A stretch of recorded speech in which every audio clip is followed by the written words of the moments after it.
எங்கள் தன்னிகர் இல்லா தலைவன் தமிழக வெற்றி கழகத்தினுடைய வெற்றி தலைவர் வருகிறார், தலைமை உரை தருகிறார்.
சிங்கம் ஒரு சிங்கம் எப்போ எதுலயும் பெக்யூலியர் தான். ஒரு முறை சிங்கம் கர்ஜிச்சதுன்னா அந்த சவுண்ட்ல ஒரு 8 கிலோமீட்டருக்கு சும்மா அதிரும், எல்லா திசைகளும் அதிரும். அப்படிப்பட்ட அந்த சிங்கம் வேட்டைக்கு மட்டும்தான் வெளியில வரும், வேடிக்கை பார்க்கறதுக்கெல்லாம் வெளியில வராது. வேட்டையில கூட உயிரோடு இருக்கிற மிருகங்களை தான் வேட்டையாடும். அதுலயும் பெரும்பாலும் தன்னை விட பெரிய சைஸ் உள்ள மிருகங்களை தான் குறி வச்சு தாக்கும், ஜெயிக்கும். எவ்வளவு பசியில் இருந்தாலும் உயிர் இல்லாததை, கெட்டு போனதை தொட்டு கூட பார்க்காது. அப்படிப்பட்ட அந்த சிங்கம் அவ்வளவு ஈஸியா எதையும் தொடாது, தொட்டா விடாது. காட்டோட 4 பக்கமும் மார்க்கிங் மை டெரிட்டரின்னு தன்னுடைய பவுண்டரியை தானே வகுக்கும். அப்படிதான் அந்த காட்டையை தன்னோட கண்ட்ரோல்ல வச்சிருக்கும். சிங்கத்துக்கு கூட்டத்தோட இருக்கிறதுக்கும் தெரியும், தனியா இருக்கிறதுக்கும் தெரியும். அப்படியே தனியா வரணும்னு நினைச்சாலும் அஞ்சாம அலட்டிக்காம சும்மா கெத்தா தனியா வந்து அத்தனை பேருக்கும் தண்ணி காட்டும். எப்போ எதுலயும் தன்னோட தனித்தன்மையை இழக்கவே இழக்காது. Yes, a lion is always a lion.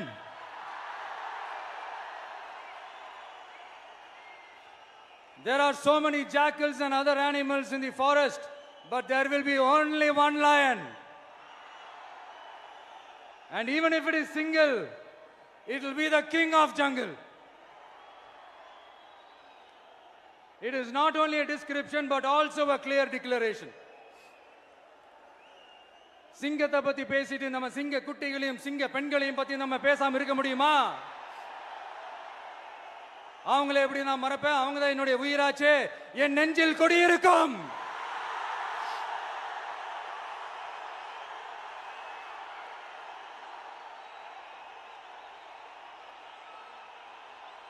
என்னுடைய தோழர்களுக்கும் தோழிகளுக்கும்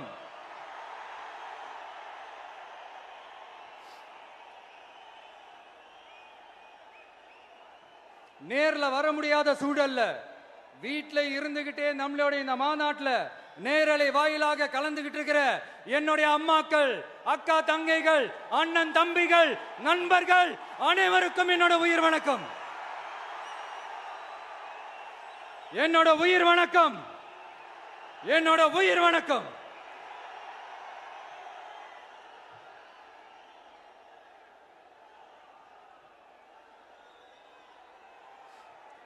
வீரம் விளையும் மாமதுரை மண்ணை வணங்குகிறேன். இந்த மதுரைனாலே உடனே ஞாபகத்துக்கு வரது சீறி பாஞ்சி துள்ளி குதிக்கிற யாருக்கும் அடங்காத காளைகள் விளையாடுற அலங்காநல்லூர் ஜல்லிக்கட்டு தான். நம்ம வைகை ஆறுதான் அழகர் ஆத்துல இறங்குற வைபவம். மதுரை மீனாட்சி அம்மன் இந்த மண்ணோட உண்மையான குணம், உணர்வு பூர்வமான மண் இது. அது மட்டும் இல்ல, இந்த மண்ணில் வாழ்ற மக்களும் அப்படித்தான், உணர்வு பூர்வமான ஆளுங்க. நான் இந்த மண்ணில் கால் எடுத்து வச்ச உடனே ஒரே ஒருத்தரை பத்தி தான் மனசுக்குள்ள ஓடிக்கிட்டே இருந்தது. அவர் யாருன்னு உங்களுக்கும் தெரிஞ்சிருக்கும். சினிமானாலும் சரி, அரசியல்னாலும் சரி, நமக்கு ரொம்ப ரொம்ப பிடிச்சது புரட்சி தலைவர் எம்ஜிஆர் அவர்கள் தான். அவரோட பழகிறதுக்கு எனக்கு வாய்ப்பு கிடைக்கல. ஆனா அவரை மாதிரியே குணம் கொண்ட என்னுடைய அண்ணன் புரட்சி கலைஞர் கேப்டன் விஜயகாந்த் அவர்களோட பழகிறதுக்கு எனக்கு நிறையவே வாய்ப்பு கிடைச்சது. அவரும் இந்த மதுரை மண்ணை சேர்ந்தவர் தானே, அவரை மறக்க முடியுமா? தமிழ்நாட்டு மக்கள் உணர்வுபூர்வமா உண்மையா நம்ம பக்கத்திலே நிக்கிறவங்க, அதுக்கு ஒரு மிகப்பெரிய அடையாளம் தான் இந்த மதுரை மண். நம்ம தமிழக வெற்றி கழகம் கையில் எடுத்திருக்கிற அரசியலும் அப்படித்தான். உண்மையான அரசியல், உணர்வு பூர்வமான அரசியல், நல்ல அரசியல், நல்லவங்களுக்கான அரசியல், நாட்டு மக்களுக்கான அரசியல், நல்லது மட்டுமே செய்கிற அரசியல்.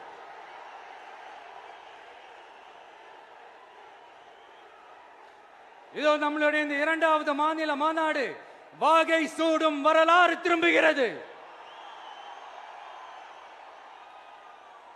அப்படி இந்த மாநாட்டுக்கு பேர் வச்சிருக்கிறோம். 1967 1977 நம்ம தமிழக அரசியல் ஒரு மிகப்பெரிய ஆட்சி அதிகார மாற்றங்கள் ஒண்ணு நடந்துச்சு இல்லையா? அதே மாதிரிதான் அடுத்த வருஷம் 2026ல அப்படி ஒரு வரலாறு திரும்ப போகுதுன்னு உறுதியா சொல்றதுக்கான மாநாடு தான் நம்மளோட இந்த இரண்டாவது மாநில மாநாடு. விக்கிரவாண்டி விசாலையில் நம்மளுடைய ஃபர்ஸ்ட் மாநாடு நடத்தணும், வெற்றி கொள்கை திருவிழா. அதுக்கப்புறமே நீங்க பார்த்திருப்பீங்க, தமிழக அரசியல் அந்த தட்ப வெப்பத்தையே மாத்தினுச்சு. நமக்கு எதிராக எத்தனை குரல்கள். ஆனா உங்களுக்கு தான் நம்மளை பத்தி நல்லா தெரியுமே, எந்த குரலையும் காதலையே போட்டுக்காம மக்களோட குரலை மட்டுமே கேட்டுக்கிட்டு நமக்கு எதிராக வர அத்தனை கூக்குரல்களையும் சின்னதா ஒரு சிரிப்போடவே கடந்து வந்திருக்கிறோம். அது இல்லாம நம்ம மாநாட்டில் ஒலிக்கிற இந்த குரல், இந்த ஒற்றை தமிழ் மகனோட குரல் மட்டுமல்ல, ஒட்டுமொத்த தமிழ்நாட்டு மக்களுடைய குரல். தமிழ்நாட்டில் இருக்கிற ஒவ்வொரு வீட்டில இருந்தும் ஒலிக்கிற குரல், ஒட்டுமொத்த உலகெங்கும் வாழும் ஒவ்வொரு தமிழ் வீட்டிலிருந்தும் எழும் குரல். இந்த சினிமா என்கிற மாபெரும் கலை ஆயுதத்தின் வாயிலாக சாதி, மதம், இனம், பாலினம், மொழி கடந்து இந்த நாட்டின் மூளை முடுக்கெங்கும் ரசிகர்களாக இருந்து தோழர்களாக நம்மோடு பயணிக்க துவங்கியுள்ள அனைவரோடும் இணைந்த ஒவ்வொரு மனிதருக்காகவும் ஒலிக்கிற உரிமை குரல். மாநில உரிமைக்காக, பெண் உரிமைக்காக, சமூக நீதிக்காக, சமநீதிக்காக, மதச்சார்பின்மைக்காக உண்மையா ஒலிக்கிற குரல். அதனால் இந்த குரலுக்கு எதிராக இன்னும் இன்னும் எத்தனை எத்தனை குரல்கள் வந்தாலும் ஓங்கி ஒலிக்குமே தவிர ஒரு நாளும் ஓயவே ஓயாது. Yes, it is an unstoppable voice, an unstoppable force.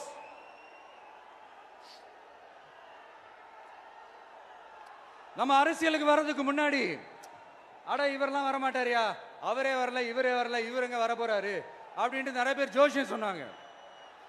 அப்புறம் நம்ம கட்சியினுடைய பேர் அறிவிச்சதுக்கு அப்புறம், பேரு தானே அறிவிச்சிருக்கிறாரு, மக்கள் கிட்ட பேர் வாங்கணும்ல, அதெல்லாம் முடியாதுன்னாங்க.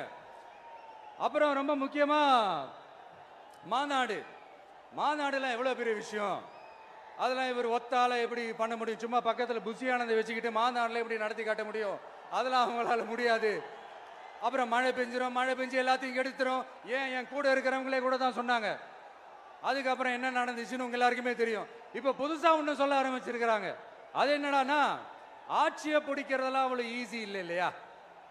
இப்ப அதெல்லாம் விட்டாங்க, இப்ப இங்க வந்துட்டாங்க. இவர் நேரா ஷூட்டிங்ல இருந்து வருவாராம், வந்து ஆட்சியை பிடிப்பாராம். அது எப்படி இவராலே முடியும், அவராலே முடியல, இவராலே முடியல, அவருக்கு அத்தனை வருஷம் ஆச்சு, இவராலே எப்படி முடியும் ஒரு பக்கம். இன்னொரு பக்கம் கூட்டம்லாம் ஓகே தான், அது எப்படி ஓட்டா மாறும் அப்படின்றது இன்னொரு பக்கம். இப்படி கதை, திரைக்கதை, வசனம், இயக்கம், பாடல்கள்,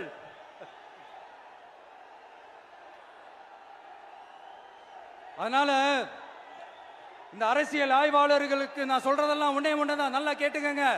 இந்த விஜய் ஏதோ இந்த பல லட்சம் பேர் கூடுற கூட்டத்தில் மட்டுமே இருக்கிறாரு அப்படின்னு மட்டும் தப்பு கணக்கு போட்டாதீங்க. ஏன்னா நம்மளுடைய இந்த கூட்டம் வெறும் ஓட்டா மட்டும் இல்லைங்க, வரப்போற தேர்தலில் மக்கள் விரோத ஆட்சியாளர்களுக்கு நாம வைக்க போற வேட்டா, நம்மளை கோட்டைக்கு அனுப்ப போற ரூட்டா இருக்க போதுன்னு சீக்கிரமாவே தெரிஞ்சுப்பீங்க. ஏன்னா கோடிக்கணக்கானவங்களோட ஹார்ட்லயும் வீட்லயும் ஏற்கனவே ஆல்ரெடி உயிரா உணர்வா உறவா இருக்கிறோம். நம்மளுடைய கனெக்ட் எல்லாம் வெறும் மக்களோட மட்டும்தான். நாம யாருன்னு அவங்களுக்கு தெரியும், அவங்க யாருன்னு நமக்கு தெரியும். நாமளும் நம்ம மக்களும் எப்படி இருக்கிறோம்னு எதிரிங்களுக்கு நல்லாவே தெரியும். இருந்தாலும் இந்த விஜய் எதுக்குப்பா வந்திருக்கிறாரு, இவர் என்ன புதுசா என்ன திட்டம்லாம் சொல்லிட்டாரு அப்படின்னு வேற நிறைய கேள்விகள். இந்த சொல்றேன் தெரிஞ்சுக்கங்க. பெண் குழந்தைகள், பெண்கள் மற்றும் வயசானவங்களோட பாதுகாப்புல தான் நம்ம பிரையாரிட்டியே. அடுத்து இளைஞர்கள், உழவர்கள், உழைப்பாளர்கள், நெசவாளர்கள், மீனவர்கள், ஆதரவற்ற முதியோர்கள், மாற்றுத்திறனாளிகள், மூன்றாம் பால் இனத்தவர்கள்னு இன்னும் யாருக்கெல்லாம் கவர்மெண்டோட ஒரு ஸ்பெஷல் அட்டென்ஷன் தேவையோ அவங்க எல்லாருக்குமான ஒரு கவர்மெண்ட் அமைக்கிறது தான் நம்ம இலக்கே. நான் ஏற்கனவே சொன்னதை தான் இங்க நான் திரும்பவும் சொல்றேன். நம்மளுடைய இந்த தமிழக வெற்றி கழகம் ஏதோ அரசியல் ஆதாயத்துக்காக தொடங்கப்பட்ட கட்சியெல்லாம் கிடையாதுங்க. கொள்கை கோட்பாடுகளோடு தந்தை பெரியார், பெருந்தலைவர் காமராஜர், அண்ணல் அம்பேத்கர், வீரமங்க வேலு நாச்சியார், மக்கள் சேவகர் அஞ்சலை அம்மாள், நம்மளுடைய 5 கொள்கை தலைவர்களோட வழிகாட்டுதல்களோடு தொடங்கப்பட்ட கட்சி. நம்ம ஸ்டாண்ட்ல நாம எப்பவுமே ஸ்ட்ராங்கா தாங்க இருக்கிறோம். அதுல எந்த மாற்றத்துக்கோ எந்த சமரசத்துக்கோ துளி கூட இடமில்லை. நம்மளுடைய ஒரே கொள்கை எதிரி பாஜக தான். நம்மளுடைய ஒரே அரசியல் எதிரி திமுக தான். எப்படி? நம்மளுடைய ஒரே கொள்கை எதிரி, நம்மளுடைய ஒரே அரசியல் எதிரி ஏதோ அண்டர் கிரவுண்ட் ஆதாயத்துக்காக டீல் போட்டுக்கிட்டு டீல் பேசிக்கிட்டு இந்த அலையன்ஸ் வச்சுக்கிட்டு இந்த ஊரை ஏமாத்துற கட்சி எல்லாம் நம்ம டிவிக்கே கிடையாதுங்க. யாருக்காகவும் எதுக்காகவும் எந்த பயமும் கிடையாது. மாபெரும் பெண்கள் சக்தி நம்மளோட இருக்கிறாங்க, மாபெரும் இளைஞர்கள் சக்தி நம்மளோட இருக்கிறாங்க, ஒட்டுமொத்த தமிழ்நாட்டு மக்களுடைய சக்தி நம்மளோட நிக்கிறாங்க. அப்படி இருக்கும்போது இந்தியாவில் இருக்கிற எல்லா ஸ்டேட்லயும் வாழ்ற நம்ம தமிழ் நெஞ்சங்கள் மட்டும் இல்ல, உலகம் பூரா 100க்கும் மேலான நாடுகள்ல வாழ்ற நம்ம தாய் தமிழ் உறவுகள் எல்லாருமே என்ன விஜய் தளபதி விஜய் இல்லனா விஜய் தளபதி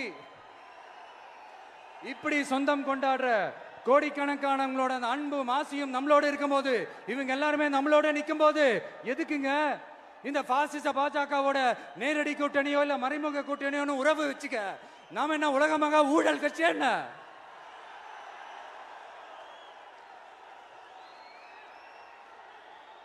நம்மளை பத்தி சின்னதா ஒரு உண்மை ஒண்ணு சொல்லலாமா? என்னடா இவர் வாயால இப்படி சொல்றாருன்ட்டு யாரும் தவறா நினைச்சுக்க வேணாம். ஏன்னா இது ஒரு விதத்துல ஒரு ஃபேக்டும் கூட, அதனாலதான் நான் சொல்லணும்னு ஆசைப்படுறேன். நம்ம யார் தெரியும்ல? நாம எல்லாருமே சொல்றேன், நாம யார் தெரியும்ல? இந்தியாவின் மாபெரும் மக்கள் சக்தி கொண்ட ஒரு மகத்தான வெகுஜன மக்கள் படை.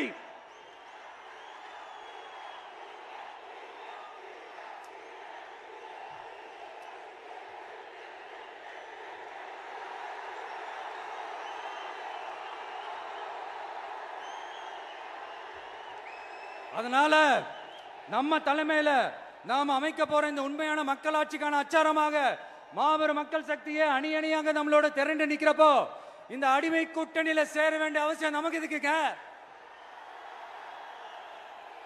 நம்மளுடைய இந்த கூட்டணி சுயம் இழந்த கூட்டணியெல்லாம் இருக்காது, சுய மரியாதை கூட்டணியா தான் இருக்கும்.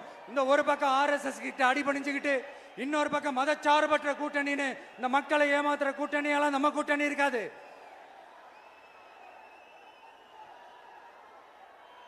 நான் இப்பவும் சொல்றேன், நம்மளை நம்பி வர்றவங்களுக்கு ஆட்சியிலும் அதிகாரத்திலும் உறுதியாக பங்களிப்பு செய்யப்படும். உடனே இந்த கேள்விகள்லாம் வரும். அப்ப யாரு கூட்டணி, யாரு வரா, யாரு போறா, இந்த கேள்விகள்லாம் வரும். இந்த கேள்விகளுக்கெல்லாம் ஒரே ஒரு பதில் தான், சஸ்பென்ஸ்ல சஞ்சாரம் செய்யுங்க. ஆனா ஒண்ணு, 2026ல 2 பேருக்கு நடுவுல தான் போட்டியே. ஒன்னு டிவிகே, இன்னொன்னு டிஎம்கே. இந்த போட்டி எப்படி இருக்க போதுன்னா, இந்த அலையன்ஸை வச்சு எப்படியாவது நம்ம தப்பிச்சிடலாம். என்ன இந்த அறத பழைய இந்த மேத்தமேட்டிக்ஸ் அரித்மேட்டிக்ஸ் இதெல்லாம் வச்சு எப்படியாவது நம்ம தப்பிச்சிடலாம் அப்படின்னு நினைக்கிறவங்களோட அந்த கனவு ஒரு நாளும் மைப்படாது. சரி, இப்ப நம்ம வேற ஒரு ஏரியாவுக்கு ஒண்ணு வருவோம். எதிர்காலம் வரும், என் கடமை வரும், இந்த கூட்டத்தின் ஆட்டத்தை ஒழிப்பேன்.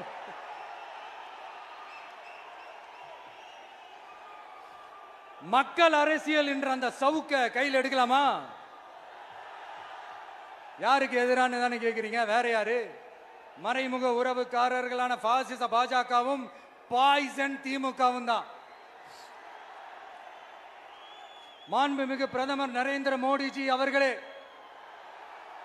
3வது முறையா ஒன்றியத்தோட ஆட்சி அதிகாரத்தை நீங்க தானே கையில் வச்சிருக்கிறீங்க. இல்ல, நாங்க தெரியாம தான் கேட்கிறோம். நீங்க ஆட்சிக்கு வந்தது ஒட்டுமொத்த மக்களுக்கும் நல்லது செய்யவா, இல்ல நம்மளுடைய இந்த இஸ்லாமிய நண்பர்களுக்கும் இஸ்லாமிய தோழர்களுக்கும் எதிராக சதி செய்யவா? மக்களுக்கு உங்ககிட்ட கேட்கறதுக்குன்னு ஏராளமான கேள்விகள் இருக்குது. அதனால அவங்க சார்பா அவங்கள ஒருத்தனா அவங்களோட ஒரு உண்மையான ஒரு பிரதிநிதியா உங்ககிட்ட சில கேள்விகள் கேட்கணும். மிஸ்டர் பிரைம் மினிஸ்டர் அவர்களே, நம்ம தமிழ்நாட்டு மீனவர்கள் கிட்டத்தட்ட ஒரு 800 பேருக்கு மேல இலங்கை கடற்படையால தாக்கி அழிக்கப்பட்டிருக்கிறாங்க. அதை கண்டிக்கிறதுக்காக உங்களை பெருசா எதுவும் செய்ய சொல்லல. சின்னதா ஒண்ணே ஒண்ணு மட்டும் செஞ்சு கொடுங்க. இனிமேலாச்சும் எங்களுடைய மீனவர்கள் பாதுகாப்பா இருக்கிறதுக்காக இந்த கச்சத்தீவை இலங்கை கிட்ட இருந்து மீட்டு கொடுத்துருங்க, அது போதும். உங்களுடைய இந்த முரட்டு பிடிவாதத்தால நீங்க நடத்துற இந்த நீட்டு தேர்வு, அதனால இங்க என்னென்ன நடக்குதுன்னு சொல்றதுக்கே மனசு வலிக்குது. அதனால அந்த நீட்டு தேர்வு தேவையில்லைன்னு அறிவிச்சிருங்க, அது போதும். செய்வீர்களா திரு நரேந்திரபாய் தாமோதர் மோடிஜி அவர்களே? எங்களுக்கு என்னென்ன தேவையோ என்னென்ன நல்லதோ அதெல்லாம் செய்ய மாட்டேங்கிறீங்க. ஆனா ஆட்சி அதிகாரத்தை மட்டும் கையில வச்சுக்கிட்டு மக்களை ஏமாத்த நேரடியாக ஒரு பாசிச பாஜக அடிமை கூட்டணி ஒண்ணு. அடுத்து உங்களோட இந்த மைனாரிட்டி ஆட்சியை ஓட்டுறதுக்காக மறைமுகமாக RSS அடிமை குடும்பம்னு இன்னொரு கூட்டணி. இப்படி மக்கள் சக்தியே இல்லாத இந்த ஊழல் கட்சிகளை மிரட்டி அடிபணிய வச்சு 2029 வரைக்கும் சொகுசு பயணம் போயிடலாம்னு திட்டம் தீட்டி வச்சிருக்கிறீங்க. அதானே ஜி? என்ன ஜி? ஒண்ணு மட்டும் சொல்றேன், தெரிஞ்சுக்கங்க. என்னதான் நீங்க இந்த நேரடி மறைமுக கூட்டணி குட்டிகரணம் போட்டாலும் தாமரை இலையில தண்ணியே ஒட்டாது. தமிழக மக்கள் மட்டும் எப்படி ஒட்டுவாங்க?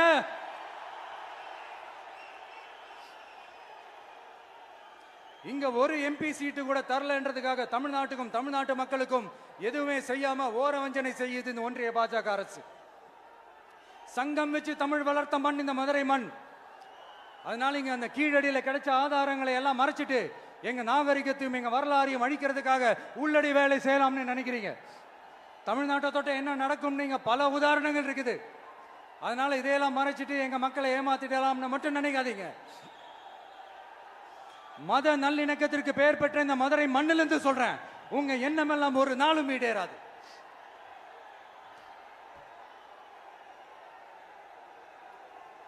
எம்ஜிஆர்னா யார் தெரியும்ல? அவர் மாஸ்னா என்னன்னு தெரியும்ல?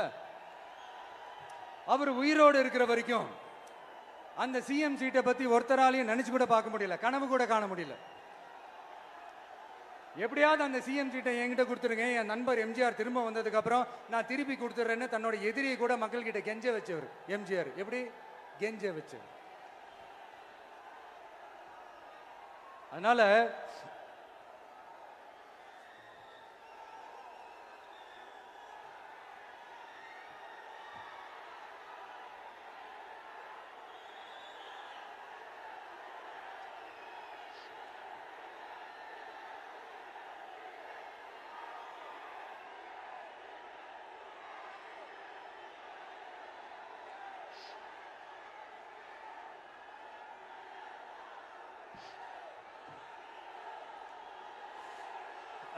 ஆனா இப்போ அவர் ஆரம்பிச்ச அந்த கட்சியை, எம்ஜிஆர் அவர்கள் ஆரம்பிச்ச அந்த கட்சியை கட்டி காக்கிறது யாரு? இன்னைக்கு அந்த கட்சி எப்படி இருக்குது? அதை நான் சொல்லிதான் உங்களுக்கு தெரியணுமா என்ன? அப்பாவி தொண்டர்கள் அதை வெளியில சொல்ல முடியாம வேதனையில தவிக்கிறாங்க. 2026 சட்டமன்ற தேர்தலில் யாருக்கு ஓட்டு போடணும், எப்படிப்பட்ட ஆட்சி இங்க அமையணும்னு அந்த அப்பழுக்கற்ற அந்த தொண்டர்களுக்கும் ரொம்ப நல்லாவே தெரியும். அதனால என்ன வேஷம் போட்டுக்கிட்டு பாஜக இங்க தமிழ்நாட்டுக்குள்ள வந்தாலும் அவங்க வித்தை எல்லாம் இங்க வேலைக்கே ஆகாது. இப்படி பொருந்தா கூட்டணியா இந்த பாஜக கூட்டணி இருக்கிறதுனால இப்ப ஆட்சியில இருக்கிற இந்த வெற்றி விளம்பர மாடல் திமுக என்ன செய்யுதுன்னு தெரியும்ல? பாஜகவோட உள்ளுக்குள்ள ஒரு உறவை ஒண்ணு வச்சுக்கிட்டு வெளியில எதிர்க்கிற மாதிரி ஒரு டிராமா ஒண்ணு பண்ணிக்கிட்டு, எதிர்கட்சியா இருந்தா போங்க மோடின்னு பலூன் விடுறது, ஆளுங்கட்சியா இருந்தா வாங்க மோடின்னு கொடை பிடிச்சுக்கிட்டு கும்பிடு போடுறது. இது மட்டுமா? ஒரு ரைடுன்னு ஒன்று வந்துட்டா போதும், இது வரைக்கும் போகவே போகாத ஒரு மீட்டிங், அதை காரணம் காட்டி டெல்லிக்கு போறது, அங்க ஒரு சீக்கிரட் மீட்டிங் நடத்துறது. நல்லா நோட் பண்ணணும் மக்களே, அந்த மீட்டிங் அப்புறம் இந்த இஷ்யூ அப்படியே காணாம போயிருக்குமே. அதேதான் Stalin uncle, what uncle is very wrong uncle.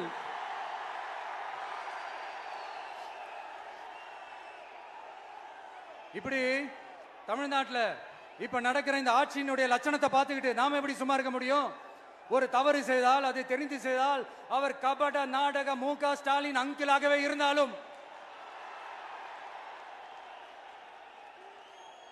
Uncle உங்களுக்கு மனசாட்சின்னு ஒன்று இருந்துச்சுன்னா நாங்க கேட்கிற கேள்விகளுக்கு மட்டும் கொஞ்சம் பதில் சொல்லுங்க அங்கிள். நீங்க நடத்துற இந்த ஆட்சியில நேர்மை இருக்கா, நியாயம் இருக்கா, ஊழல் இல்லாம இருக்கா, சட்டம் ஒழுங்கு சரியா இருக்கா, பெண்களுக்கு பாதுகாப்பு இருக்கா, பொதுமக்களுக்கு பாதுகாப்பு இருக்கா, இயற்கை வளங்களுக்கு பாதுகாப்பு இருக்கா? சொல்லுங்க மை டியர் அங்கிள், சொல்லுங்க. டாஸ்மாக்ல மட்டுமே இது வரைக்கும் 1000 கோடிக்கு மேல ஊழல்னு சொல்றாங்க. அதுல மட்டுமா தப்பு நடக்குது? வேற எதுல தான் நடக்கல? உலகத்திலே மிஸ்டர் கிளீன் ரெக்கார்ட்ஸ் எல்லாம் உங்களுக்கும் உங்க கூட இருக்கிறவங்களுக்கும் மட்டும்தான் அங்கிள் கொடுக்கணும். இதை பார்த்து வாயே இல்லாத ஊரு கூட வயிறு வலிக்கு சிரிக்குது. பெண்களுக்கு 1000 ரூபாய் கொடுத்துட்டீங்கன்னா போதுமா அங்கிள்? அப்படியே அது மூடி மறைச்சிடலான்னு பாக்குறீங்களா? படிக்கிற இடத்துல, வேலைக்கு போற இடத்துல, வெளியில போற இடத்துலன்னு அவங்களுக்கு பாதுகாப்பே இல்லைன்னு ஒட்டுமொத்த பெண்களும் கதறாங்க. அந்த கதறல் சத்தம் ஏதாவது உங்க காதுல கேக்குதா uncle?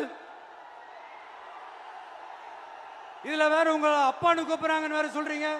What is this uncle? Is very very wrong uncle, is very very wrong.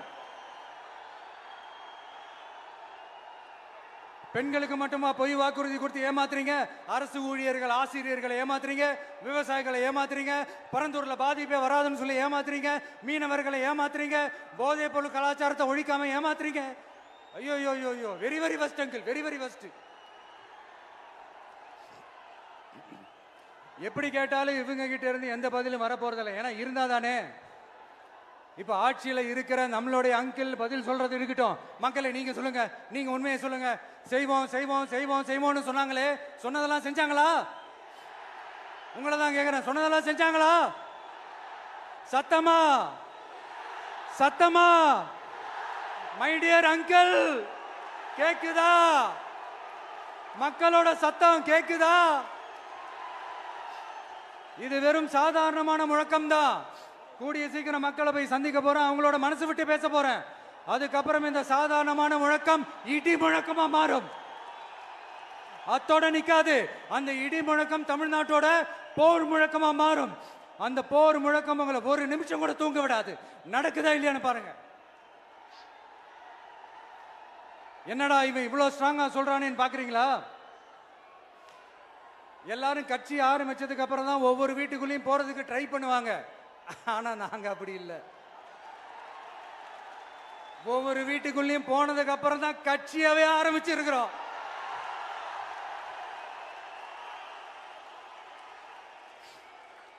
அதனால ஒட்டுமொத்தமா எல்லாருமா சேர்ந்து இந்த திமுக ஆட்சிய, கபட நாடக திமுக ஆட்சிய 2026 தேர்தலில் வீட்டுக்கு அனுப்புறோம். வீட்டுக்கு அனுப்புறோம். என்ன நண்பா, சரிதானே?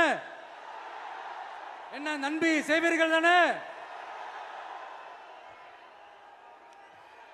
இப்போ உங்களுக்கு சின்னதா ஒரு சர்ப்ரைஸ்.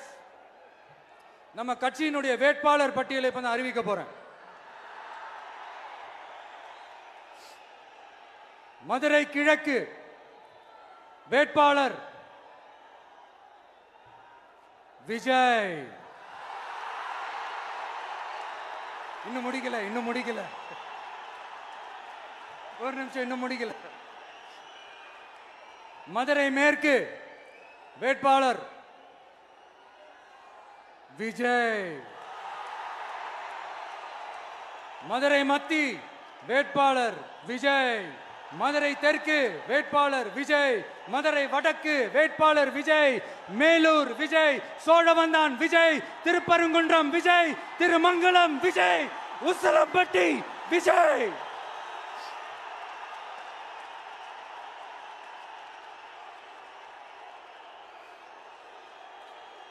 என்னடா எல்லா தொகுதியிலையும் ஒரே வேட்பாளர்னு பாக்குறீங்களா? 234 தொகுதியிலையும் இந்த விஜய் தான், அதாவது உங்க விஜய் தான் உங்க சின்னம்.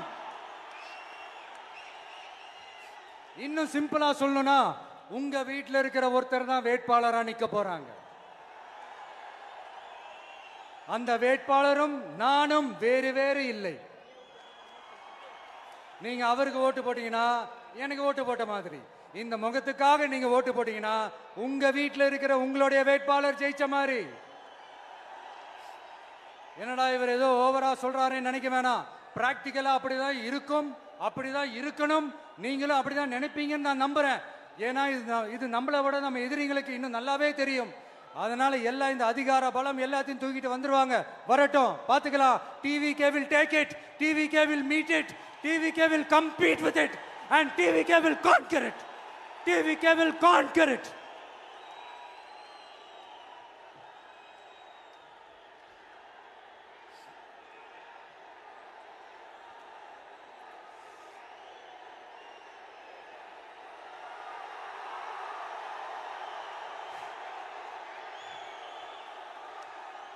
இந்த நேரத்தில் நம்ம மனசுல இருக்கிறத மக்கள் கிட்ட சொல்லி ஆகணும்.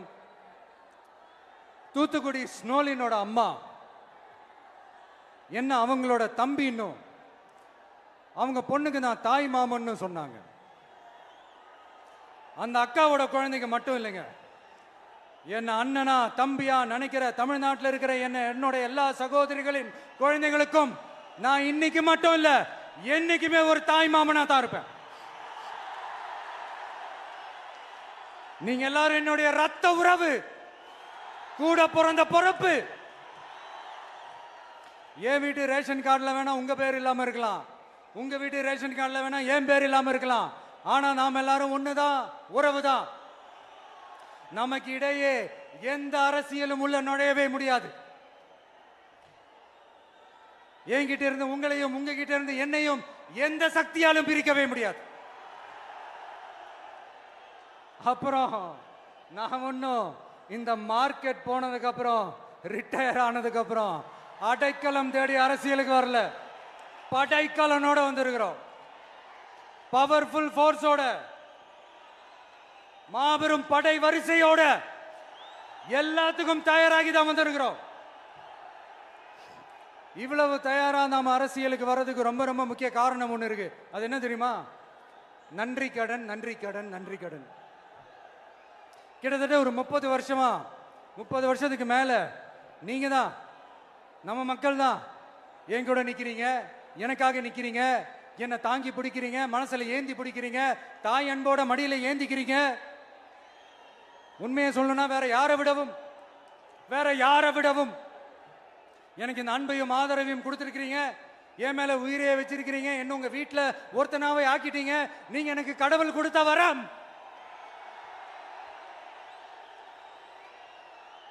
உலகம் பூரா நமக்காக நம்ம கூட நிக்கிற நம்ம மக்களை நான் எப்படி மறப்பேன்? நான் என் லைஃப்ல ரொம்ப உயிரா நினைக்கிறதே பெண்களை, குழந்தைங்களை, இளைஞர்களை, உழைக்கிற மக்களை தான். இவங்க தான் நம்மளோட வகைரா. இதை பார்த்து தான் நம்மளோட எதிரிகளுக்கு பத்தி எரியுது. அதுக்காக நாம் என்ன செய்ய முடியும்? அதனால நம்ம உறவுகளை, சொந்தத்தை, வகைராவ யாருக்காகவும் எதுக்காகவும் விட்டு கொடுக்க முடியாது இல்லையா? Here at this moment among this August gathering, I want to open my heart and say, I enjoy people. I respect people. I worship people.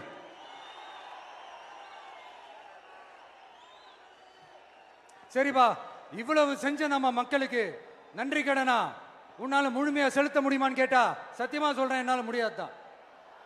இன்னும் எத்தனை ஜென்மம் எடுத்தாலும் அந்த நன்றி கடனை என்னால தீர்க்கவே முடியாது. அப்புறம் என்ன மானாவுக்கடா நீ வந்திருக்க அதானே கேக்குறீங்க? மைண்ட் வாய்ஸ் கேட்ட மாதிரி இருந்தது. வாழ்நாள் முழுக்க நம்ம மக்களுக்காக ஆதரவா துணையா நிக்கிறத தவிர, அவங்களுக்காக உழைக்கிறத தவிர எனக்கு வேற எந்த எண்ணமும் இல்லை. எனக்கு இப்ப வேற வேலையும் இல்லை. இனிமே எனக்கு இதுதான் என் வேலையே, என் கடன் இனி என் மக்களுக்கு பணி செய்து கிடப்பதே. இப்படியா ஹார்ட் டு ஹார்ட் யதார்த்தமா பேசிய பழகிட்டோம். இதுக்கு மேலேயும் எனக்கும் மக்களுக்கும் இடையே இருக்கிற அந்த உறவை பத்தி நான் பேச ஆரம்பிச்சேன்னா ஒரு மாதிரி எமோஷனல் ஆயிடுவேன். அப்புறம் அதை கண்ட்ரோல் பண்றது ரொம்ப கஷ்டம். அதனால என்ன மனசார நேசிக்கிற நம்ம மக்களுக்கு ஒன்னே ஒன்று சொல்றேன், இந்த விஜய் உங்க விஜய், உங்களுக்கான விஜய், உங்களுக்காக மட்டுமே இருக்கிற விஜய். உங்க கூட நிக்க, உங்களுக்காக நிக்க, உண்மையா நிக்க, உணர்வோட நிக்க, உறுதியா நிக்க, உங்க கூட பேச, உங்களுக்காக பேச, உண்மையா பேச, உணர்வோட பேச, உறுதியா பேச, உங்களுக்காக சேவை செய்ய உங்க விஜய் நான் வரேன்.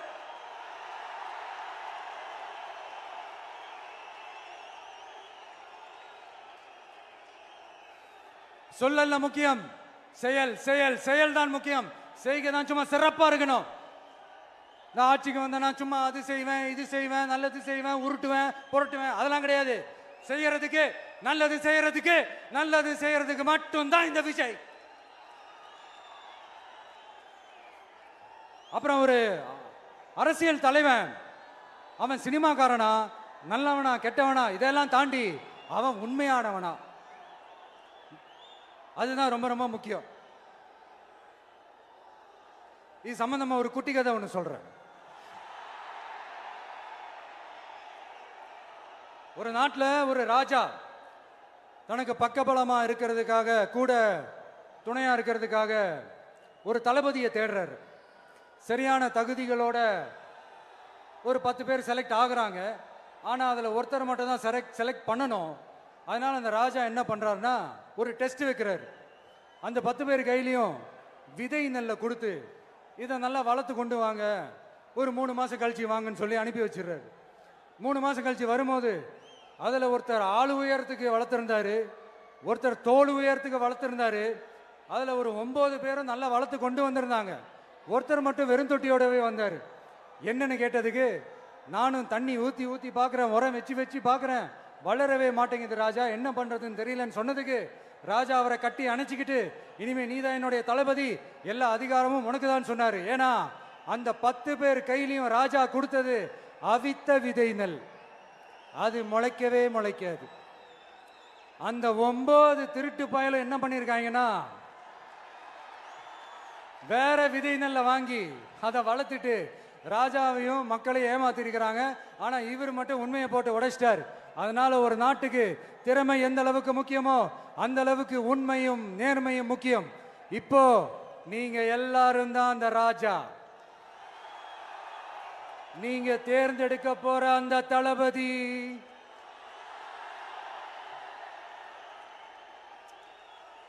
சும்மா சினிமாக்காரன் சினிமாக்காரன் சினிமாக்காரன். அம்பேத்கர் அவர்களை தோக்கடிச்சது சினிமாக்காரன் இல்ல, அரசியல்வாதி. காமராஜர் அவர்களை தோக்கடிச்சது, இங்க விருதுநகர் பகுதியில் தோக்கடிச்சது சினிமாக்காரன் இல்ல, இன்னொரு அரசியல்வாதி. இன்னைக்கும் நம்ம கூட வாழ்ந்துட்டு இருக்கிற நல்ல கண்ணு ஐயாவை தோக்கடிச்சது சினிமாக்காரன் இல்ல, அரசியல்வாதி. இப்படிப்பட்ட நல்ல நல்ல தலைவர்களை எதிர்த்து நின்று தோக்கடிக்கணும்னு அந்த எண்ணத்தை உருவாக்குனது சினிமாக்காரன் இல்ல, அரசியல்வாதி. அதனால எல்லா அரசியல்வாதியும் அறிவாளியும் கிடையாது, எல்லா சினிமாக்காரனும் முட்டாளும் கிடையாது. கான்பிடண்டா இருங்க, நல்லதே நடக்கும், வெற்றி நிச்சயம். மீண்டும் சந்திக்கும் வரை நன்றி, வணக்கம்.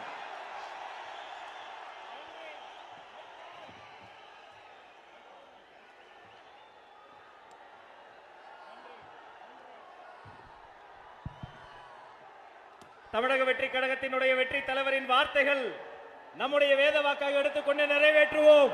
கட்டுக்கடங்காத கூட்டத்தின் நலன் கருதி தீர்மானங்கள் தனியாக வெளியிடப்படும் என்று சொல்லி நன்றி உரை தருகிறார் நம்முடைய மாவட்ட செயலாளர் அண்ணன் தங்கப்பாண்டி அவர்கள். தமிழக வெற்றி கழகத்தினுடைய வெற்றி மாநாட்டில் தமிழக வெற்றி கழகத்தின் வெற்றி மாநாட்டில் சிறப்புரையாற்றிய அருமை அண்ணன் கழகத்தின் தலைவர் தளபதியாளர்களுக்கும் இந்த மாநாடுக்கு வருகை தந்துள்ள கழக தோழர்களுக்கும் மதுரை மாவட்டத்தின் சார்பாக நன்றி நன்றி நன்றி. மதுரையில் இருந்து சொல்கிறோம், சந்திரன் வந்து விட்டார், சூரியன் மறைந்தது, சந்திரன் பிறந்தது. வெற்றி தலைவர், வெற்றி தலைவர், வெற்றி தலைவர். நன்றி.